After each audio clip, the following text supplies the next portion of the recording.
श्री स्वामी समर्थ मित्रांनो, 11 महाउपाय 32 दिवे इथे लावा.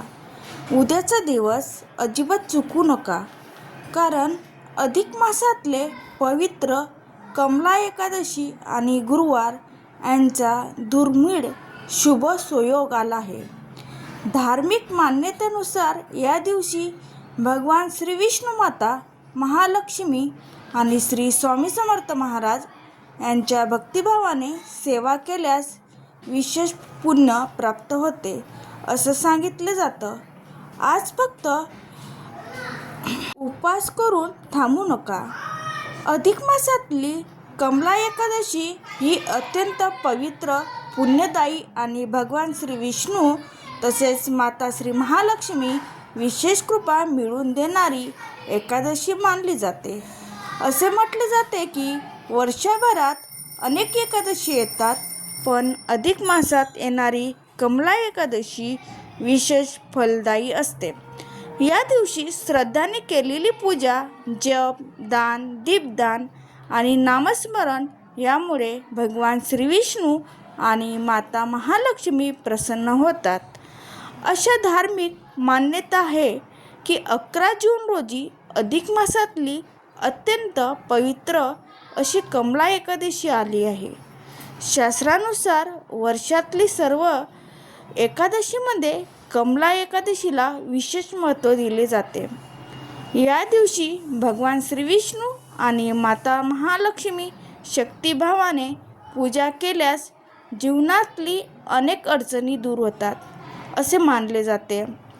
कमला एकादशी म्हणजे महालक्ष्मी, म्हणून या एकादशीला माता महालक्ष्मीचे विशेष कृपा प्राप्त करण्याची सुवर्ण संधी मानली जाते.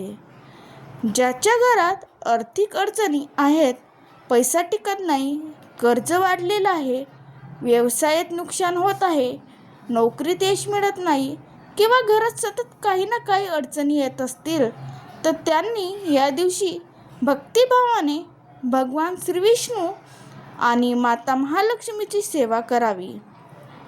सकाळी ब्रह्ममुहूर्तावर किंवा शक्य तितके लवकर उठावे. स्नान करून स्वच्छ आणि शक्य असल्यास पिवळ्या किंवा शुभ रंगाचे वस्त्र परिधान करावे. त्यानंतर देवघर स्वच्छ करावे. देवघरात स्वच्छता आणि पवित्रता ठेवणे हे देखील एक प्रकारचे पूजनच आहे. त्यानंतर श्री भगवान श्री विष्णू माता, श्री महालक्ष्मी किंवा बाळकृष्ण यांना पंचामृतने अभिषेक करावा. दूध, दही, तूप, मध आणि साखर यापासून पंचामृत तयार करून अभिषेक केल्यास विशेष पुण्य प्राप्त होते असं मानलं जाते. अभिषेक करताना ओम नमो भगवते वासुदेवाय नमः या मंत्रांचा जप करावा. अभिषेक झाल्यानंतर स्वच्छ पाण्याने स्नान घालावे. मित्रांनो, कमला एकादशीच्या दिवशी श्री भगवान श्री विष्णूने पिवळी फुलं अर्पण करणे अत्यंत शुभ मानले जाते. झेंडूची फुलं आणि कमळाचे फुलं किंवा सुगंधी गुलाब अर्पण करू शकता. माता महालक्ष्मीला कमळाचे फूल अत्यंत प्रिय मानलं जातं. घरात कमळ नसेल तर कोणतीही स्वच्छ आणि सुगंध फुले भक्तिभावाने अर्पण करू शकता. जसे मोगरा. पूजेदरम्यान भगवान श्री विष्णूंना चंदनाचा टिळा लावावा. चंदनाचा सुगंध वातावरण पवित्र करतो असे मानले जाते. शक्य असल्यास घरात चंदन, धूप, अगरबत्ती किंवा नैसर्गिक सुगंध यांचा वापर करावा. घरात सुगंधी आणि भक्तिमय वातावरण निर्माण झाले की मनालाही प्रसन्न मिळते आणि पूजा अधिक भावपूर्ण होते. या दिवशी श्री यंत्रांची पूजा करणे देखील अत्यंत शुभ मानले जाते. ज्याच्या घरी श्री यंत्र आहे त्यांनी ते स्वच्छ करून त्याला हळद, कुंकू, अक्षता, फूल अर्पण करावीत. तुपाचा दिवा लावून माता महालक्ष्मीचे स्मरण करावे. श्रीयंत्र हे माता महालक्ष्मीचे प्रतीक मानले जाते. त्यानंतर श्री भगवान श्री विष्णूंना तुळशीपात्र अर्पण करावे. मित्रांनो, तुळशीशिवाय विष्णुपूजा अपूर्ण मानली जाते. श्रद्धाने एकाच तुळशीपत्र अर्पण केले तरी भगवान प्रसन्न होतात. अशी श्रद्धा आहे की कमला एकादशीच्या दिवशी तुळशीसमोर तुपाचा दिवा अवश्य लावा. सकाळी आणि संध्याकाळी दिवा लावल्याने घरात सकारात्मक वातावरण निर्माण होते असे मानले जाते. शक्य असल्यास देवघरात मुख्य दरवाजाजवळ आणि तुळशी वृंदावनाजवळ दिवा लावावेत. मित्रांनो, या दिवशी पिंपळाच्या झाडाची पूजा करण्याचे विशेष महत्त्व सांगितले जाते. पिंपळाला जल अर्पण करावे, हळद कुंकू व्हावे आणि तुपाचा दिवा लावावा. भगवान श्री विष्णूने स्मरण करत 11 किंवा 21 प्रदक्षिणा घालावेत. श्रद्धाने केलेली प्रदक्षिणा मानली शांती आणि सकारात्मक ऊर्जा देते असे मानले जाते. तसेच केळीच्या झाडाची पूजा करावी. केळीचे झाड भगवान श्री विष्णूंना प्रिय मानले जाते. केळीच्या झाडाला जल अर्पण करून घरातले सुख, शांती, आरोग्य आणि समृद्धीसाठी प्रार्थना करावी. या दिवशी शक्य तितकं वेळ भगवान श्री विष्णूचे नामस्मरण घालावा. ओम नमो भागवते वासुदेवाय नमः. श्री विष्णवे नमः. ओम श्री महालक्ष्मी नमः या मंत्राचा जप करावा. विष्णू सहस्रनाम, श्रीसूक्त, लक्ष्मी अष्टोत्तरनाम, गजेंद्र मोक्ष यांचे वाचन करणे देखील अत्यंत शुभ मानले जाते. मित्रांनो, काही लोकांना वेळ नसतो, पण भगवंताला वेळेपेक्षा भाव महत्त्वाचा असतो. म्हणून दिवसभर काम करत असतानाही मनात भगवंताचे नामस्मरण करत राहावे. भक्तिभावाने घेतलेले भगवंताचे नाव कधीही वाया जात नाही. या दिवशी अन्नदान, जलदान, फळदान, वस्त्रदान किंवा आपल्या क्षमतेनुसार काहीतरी दान अवश्य करावे.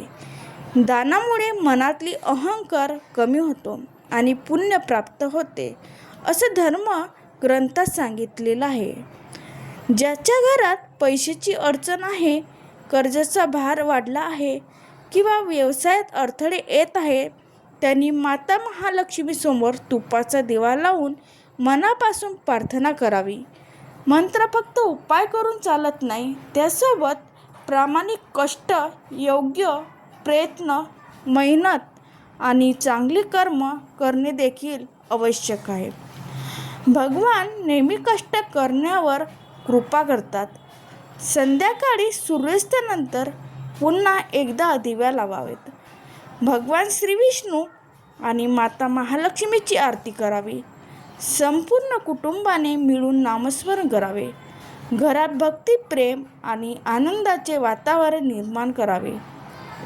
मित्रांनो, कमला एकादशीचा खरा अर्थ फक्त उपवास करणे नाही, तर मन शुद्ध करणे, चांगले विचार ठेवणे, वाईट सवयी सोडणे, इतरांना मदत करणे आणि श्री भगवंताचे नाते दृढ करणे हा आहे. अधिक मासातली ही पवित्र कमला एकादशी आपल्याला भक्ती, श्रद्धा आणि सत्कर्म यांची आठवण करून देते. या दिवशी केलेली छोटीशी सेवा, एक दिवा, एक तुळशीपात्र, एक मंत्राचा जप किंवा एखाद्या गरजू व्यक्तीला केलेली मदत देखील भगवंतापर्यंत नक्की पोहोचते. म्हणून मित्रांनो, या कमला एकादशीला शक्य तितक्या नामस्मरण करा. भगवान श्री विष्णू आणि माता महालक्ष्मी सेवा करा. दिवे लावा, दान करा, श्री यंत्राची पूजा करा, तुळशी, पिंपळ आणि केळीच्या झाडाची पूजा करा आणि आपल्या जीवनात सुख, शांती, आरोग्य, समृद्धी आणि सकारात्मकता येण्यासाठी मनापासून प्रार्थना करा. कमला एकादशीच्या दिवशी सकाळची पूजा पूर्ण झाल्यानंतर भगवान श्री विष्णू आणि माता महालक्ष्मीची आरती अवश्य करावी. आरतीनंतर संपूर्ण घरामध्ये कापूर फिरावा.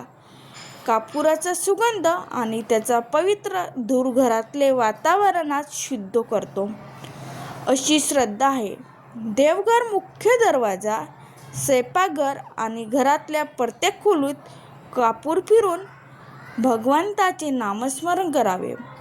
या दिवशी भगवान श्री विष्णूंना पिवळ्या रंगाची फुले आणि पिवळी फळे अर्पण करणे अत्यंत शुभ मानले जाते. केळी अर्पण करावीत. केळीचे फळ भगवान श्री विष्णूंना प्रिय मानले जाते. नैवेद्य दाखवल्यानंतर ती फळे गरजू व्यक्तींना दान करणे अधिक पुण्यकारक मानले जाते.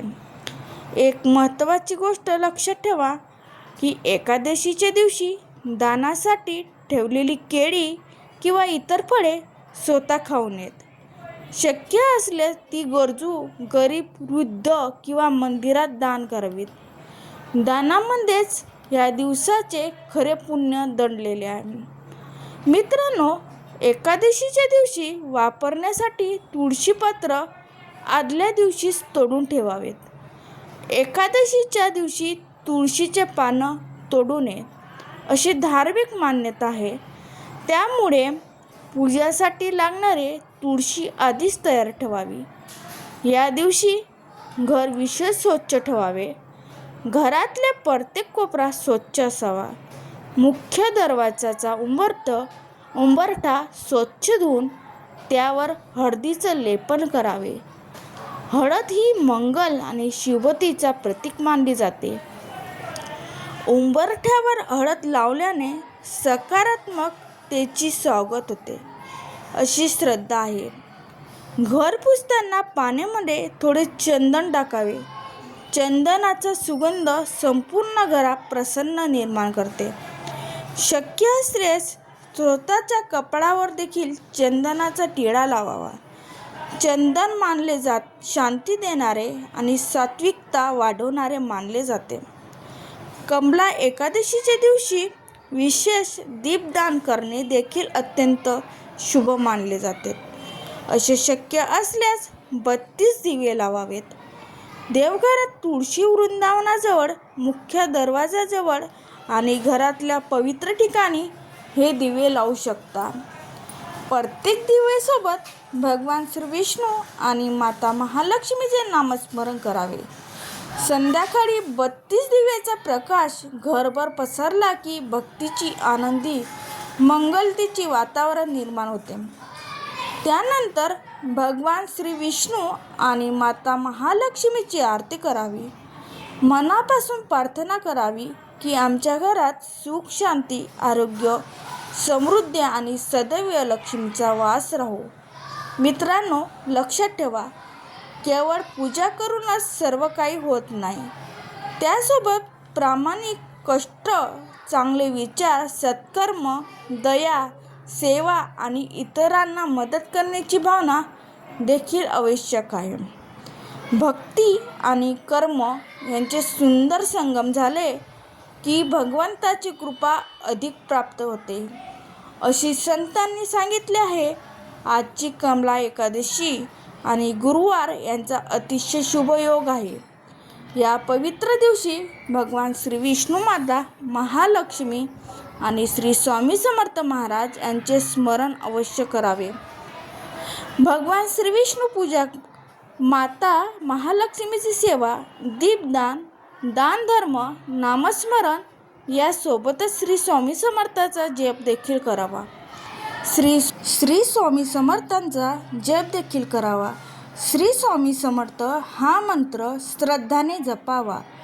जिथे कुठे असाल तिथून स्वामीचे स्मरण करावे.